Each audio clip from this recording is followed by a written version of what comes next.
Ayan mga kapatid, ayan, no? So ito yung update. Dumaan tayo sa SM dahil papunta po tayo sa bahay po ni Tatay Digong. Ayan, no? Ito yung update.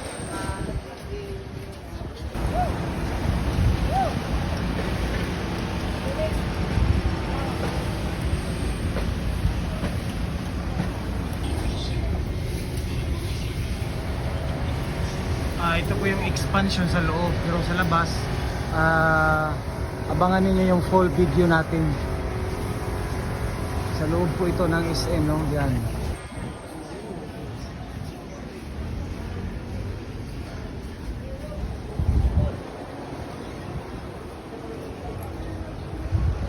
Ayan na, malapit na matapos ang expansion ng SM Ecola, no?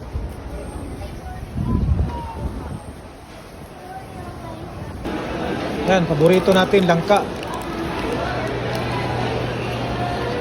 Snack.